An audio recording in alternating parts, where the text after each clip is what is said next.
আজকে আমরা কোথায় এসেছি? বিনা নেমন্তন্নে বিয়ে বাড়িতে। কার বিয়ে বাড়ি জানি না। বিয়ে বাড়ি খেতে। কার বিয়েতে এসেছি আমরা তাও জানি না, তার সাথে দেখাও করিনি। আমরা খেয়ে দিয়ে এখন বাড়ি যাচ্ছি। চারজন মিলে স্টার্টার খেয়েছি, মেন কোর্স খেয়েছি, ডেজার্ট খেয়েছি, এত ভেটকি পাতুরি খেয়েছি গাইস। 6টা। মানে আটটা দুজনে এক সেকেন্ড আটটা পাতুরি, আমি একা লাস্টে 5.5। চিকেন শেষ আর চিকেন বলো রিলোড হবে না, মাটন রিলোড হবে, ঠিক আছে? পাতুরি দেখি শেষ, এত পাতুরি খেয়ে নিচ্ছি আমরা। আমরা এরকম রাহুর মতো খেতে পারি। আমরা 8টা, ওরা 6টা, মানে এরকম ভাবে খাওয়া হয়েছে গাইস। 5.5টা ও হ্যাঁ 5.5টা পাতুরি।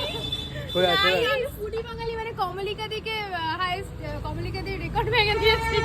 ও আমি তাহলে তো কি করলাম ভাই, আমি তো 8টা খেয়েছি ভাই। হ্যাঁ তুই ওকেও একা না, দিয়েছি, ওকে দিয়েছে। ওকেও দিয়েছি হাফ হাফ করে। আমি চারটে খাইনি। মতো। পেট ভরে গেছে গাইস খেয়ে। লিজার জন্য আমি একটা বিয়ে বাড়ি নিমন্ত্রণ পেলাম আজকে হঠাৎ করে। নিমন্ত্রণ না গাইস, ক্যাটারিং প্রমোশন।